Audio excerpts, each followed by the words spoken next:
सबने बताया यहाँ पे लड़ाई झगड़ा है और मेरी शिकायत में वैसे तो सब कुछ मैंने स्पष्ट कर रखा है, लेकिन उसको लेकर मेरी शिकायत ये है कि कभी कोई कार्रवाई नहीं हुई है। सब कुछ सारे प्रूफ मैं दे चुकी हूँ, हर एक चीज को मैं क्लियर कर चुकी हूँ। उसके बाद भी आगे से आगे चीज को टाल दिया जाता है। कहीं पर अवलोकन के लिए बुलाया जाता है तो वहाँ पर बदतमीजी से पेश आया जाता है। उसका प्रमाण भी दे दूंगी आपको। एक बार मदीना में मेरे को अवलोकन के लिए बुलाया गया तो वहाँ पर प्रिंसिपल साहब के द्वारा बहुत ही दुर्व्यवहार था, जो कि कोई भी आवाज उठाता है तो उनका मकसद तो ये होना चाहिए कि उनको आगे लेके जाया जाए, लेकिन उस चीज को वहीं पर दबा दिया जाता है और कोशिश की जाती है कि आगे कोई आवाज ही ना उठे। लेकिन मेरा उनको लेकर ये शिकायत भी है कि उनको अच्छे से तो बोलने का तरीका सिखाया जाए कि किस तरीके से उनको दुर्व्यवहार करना चाहिए। पहले आपकी शिकायत है। और मेरी शिकायत ये है सर कि सुनील कुमार सनोप रामचंद्र गांव खरकड़ा, जिसने जाली दस्तावेजों के आधार पर जाति प्रमाण पत्र बनवाया और उसके बिहाव पे डिप्लोमा प्राप्त किया, ठीक है, तो उसको लेकर के मैंने शिकायत दर्ज की है हर जगह पे कि उन पे कार्रवाई की जाए। सब इनकी शिकायत। डिप्लोमा किस चीज का लिया उन्होंने? डिप्लोमा जेबीटी का सर। जेबीटी का। तो यहाँ पर डीओ है, आपके प्रिव्यू में आता है जेबीटी का डिप्लोमा कैंसिल करने के लिए लिखिए, क्योंकि इन्होंने उसके लिए लिया है रिजर्वेशन का गलत लेके वो पास करने की कोशिश की, तो उसके बारे में लिखिए। दूसरा, इन्होंने कोई नौकरी पे लगे हुए हैं जी। कहाँ से किस पे लगे हुए हैं? वो प्राइमरी स्कूल में लगे हुए हैं। सरकारी? जी सरकारी। तो उसमें गवर्नमेंट को लिखिए।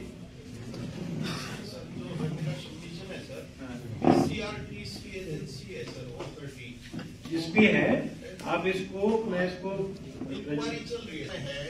इंक्वायरी क्या करेंगे इसमें? जो तहसीलदार है, जो इशूइंग करता है सर्टिफिकेट का, उसी ने लिख के दे दिया कि ये सर्टिफिकेट झूठा है, तो उसमें अब क्या इंक्वायरी होगी?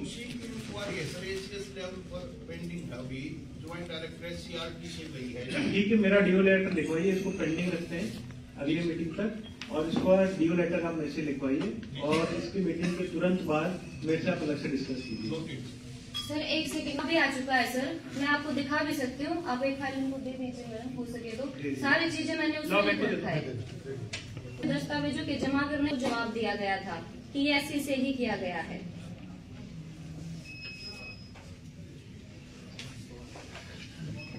ये तो आपका SCRT का है जी।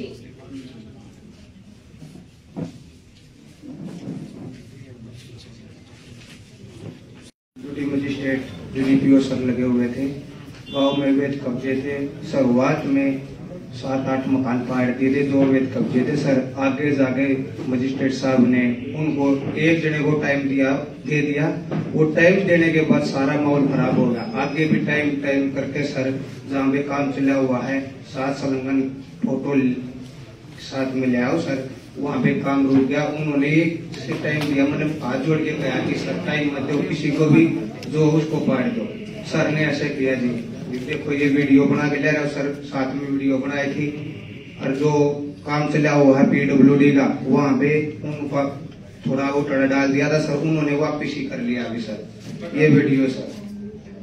नमस्कार सर, हम कई दिन के बाद सर मौके पर पहुंचे और सही ढंग से कार्रवाई चल रही थी सर। मौके पे होकर के उस ओटड़े पे जा बैठा सर, तो मैंने कहा कि भाई तू टाइम ले ले, थोड़ा लिखवा लो। लिख दिया सर उन्होंने कि 10-15 दिन में अगर मैं खुद नहीं हटाता हूँ तो मैं उसकी ऐसा है कि इसको है ना 10-15 दिन में लिखिए, 26 तारीख के बाद ठीक है सर दोबारा फोर्स लेके करवाइए। सर उन्होंने ये कर दिया, जो पाड़े थे सर उन्होंने सभी ने एक जताई। देखो सर ये सारे फोटो है सर, उसमें ये भी करो जिसने वो मल्लो उठाओ वहाँ से और कब्जा दिलवा के काम चालू करवाओ PWD का। PWD से कौन है? आप रोड बनाना चालू करो जी वहाँ पर, ठीक है। आप इसके लिए ड्यूटी मजिस्ट्रेट ले लीजिए, ठीक है, जितना कब्जा लिया उसके ड्यूटी मजिस्ट्रेट लीजिए, और आगे भी आप एक हफ्ते बाद फिर कार्रवाई कर लीजिए और ये नोटिस दे दो आप, ठीक है। और ये मीटिंग अभी वो रास्ता बनने में अभी तो ये सरपंच नहीं है सर। दूसरी चीज ये है सर कि जहां से रास्ता इन्होंने जानबूझ करके वहां से रास्ता कुछ एक सरपंचों के साथ जो गांव में माहौल खराब करने की नीयत से सर वहां से रास्ता निकालने की कोशिश की है सर। गांव वालों ने पीछे भी 15-20 दिन पहले एक एप्लीकेशन दी थी कि भाई हमारी पैमाइश दोबारा करा दी जाए, हमारी प्रेजेंस में करवा दी जाए, लेकिन इन्होंने सर ग्रीवेंसेस में हर जगह हर प्लेटफॉर्म पर और पॉलिटिकली इतना प्रेशर डाला कि सर वो अल्टीमेटली हमें कार्रवाई करनी पड़ी और वहां किसी का कोई मुंह नहीं देखा गया सर कि कौन किसका है कौन नहीं है सर। सिर्फ एक ह्यूमैनिटेरियन ग्राउंड पे वहां पर चीजें छोड़ी गई थी सर। चलो आप अगले हफ्ते बाकी चीजें करो सर। जब मेरा दोस्त हो सर PWD ने 20 साल पहले 2 में ओपन ड्रा के तहत सेक्टर 2 में प्लॉट अप्लाई किया था और कॉर्नर का प्लॉट मुझे 406 मीटर का अलॉट कर दिया था। तो कॉर्नर का प्लॉट था या तो थोड़ा ज्यादा हो जाता है या कम हो जाता है। और इसका 2008 में यही श्री राम प्रसाद जी हैं, उन्होंने मुझे बुलाकर फिजिकल पोजीशन दे दिया था वहां पे, पैमाइश भी करनी थी सारे प्लॉट की पूरी और मैंने पूरी सारी पेमेंट कर रखी हुई टाइम जो भी। इसके बाद जब मैंने कन्वेंस डीड के लिए अप्लाई करना था तो 2015 में ईओ साहब ने मुझे लिख के दे दिया था भाई आज की डेट में पूरा प्लॉट है 406 मीटर का साइड के ऊपर, रिटर्न में मेरे पास होगा। अब उसके बाद उन्होंने ऑब्जेक्शन लेटर भेज दिया मेरे पास 2 महीने बाद कि आपका तो 2010 में साइज छोटा कर दिया हमने, 106 मीटर कम कर दिया और इसको ग्रीन बेल्ट में डाल दिया प्लॉट के मेरे साथ में, जिसको मैंने ऑब्जेक्शन किया भाई मुझे तो अवगत ही नहीं कराया आज तक। उसके बाद नहीं माने मैंने कोर्ट में चला गया, कोर्ट में मेरे फेवर में डिसीजन किया 2018 में। सर ये मैं चेक करवा सर मैं बताती हूँ, मैं बेटी हूँ सर इनकी, ये 6 साल से घर से बेघर है सर।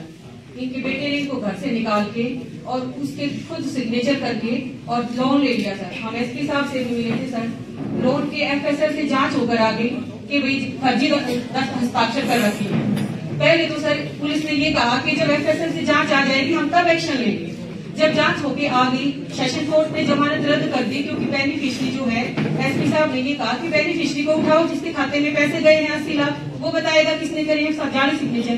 तो सर सेशन कोर्ट ने जमानत रद्द कर दी, हाई कोर्ट ने जमानत रद्द कर दी, अब सुप्रीम कोर्ट के अंदर मामला विचाराधीन है।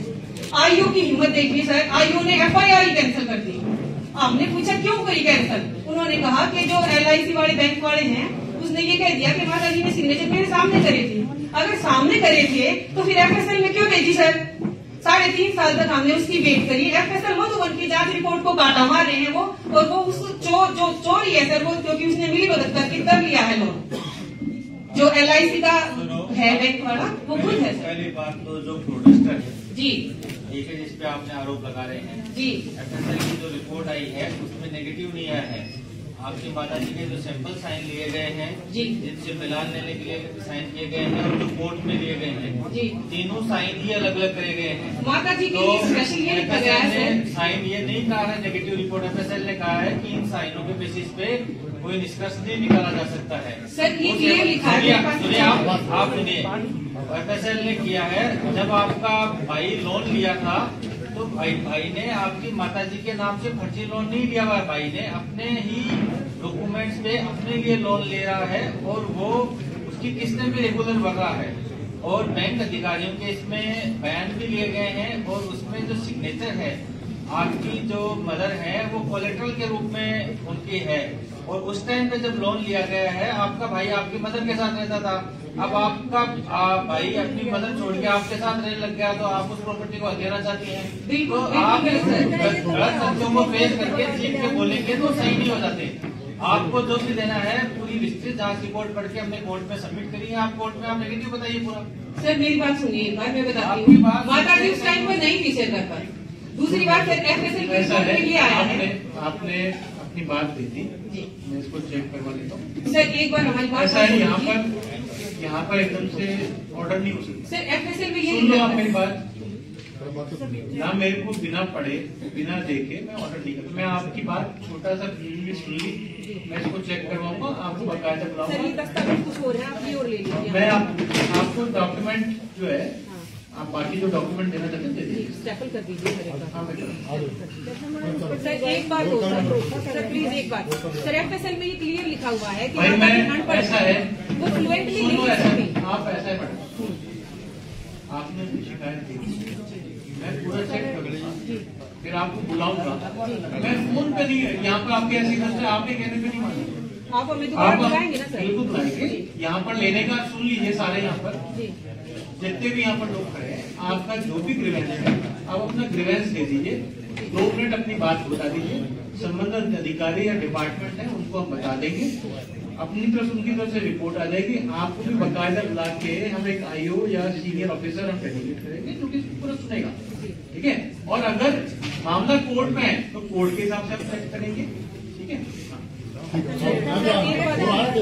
एक हमारे गांव का है कि जो ऐसी कास्ट से है, वो बार बार मुझे प्रताड़ित मानसिक रूप से कर रहा है। कभी कहता मैं तेरी ऐसी एक्ट लगाऊंगा, मुझे मेट बना। मैंने उसको बोला भाई मेट तो मैं अपने गांव की ग्राम सभा में ग्राम पंचायत करके तब बनाऊंगी, सभी भाई मेरे मेंबर पंचायत के सभी खुश होंगे, जो लेबर खुश होगी। लेकिन सर बार बार वो मेरी RTI लगा देता है। और अब उसने मेरी जो लेबर थी लोकपाल जी की गाड़ी गई 11 बजे, वहाँ पे 11:07 गाँव कौन सा है? सामान गांव से सर, लोकपाल की गाड़ी में बैठकर वो वापस काम पे गया है हाजिरी लगवा करके, और फिर 12 बजे वहाँ से चल गया। फिर उसने 1 घंटे वहाँ पे वीडियो बनाई है और किया है।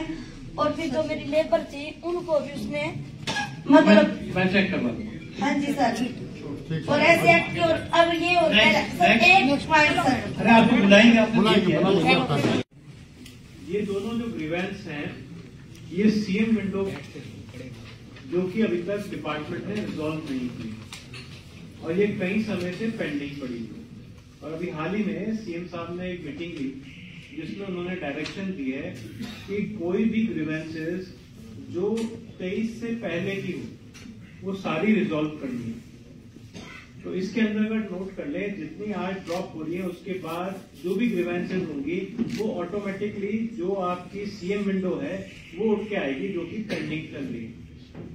तो इसलिए सभी डिपार्टमेंट अपना 20, 21, 22, 23 ये की जो ग्रीवेंसेस हैं CM विंडो की जो रह गई हैं और जो पोर्टल पे है वो देख ले, वो ऑटोमेटिकली उठ के इसका पार्ट होंगी जो कि आएगी। और इसके अलावा जो कोई अध्यक्ष महोदय यहाँ पर कोई डायरेक्शन देंगे इंक्लूड करने की, केवल वो इंक्लूड की जाएगी।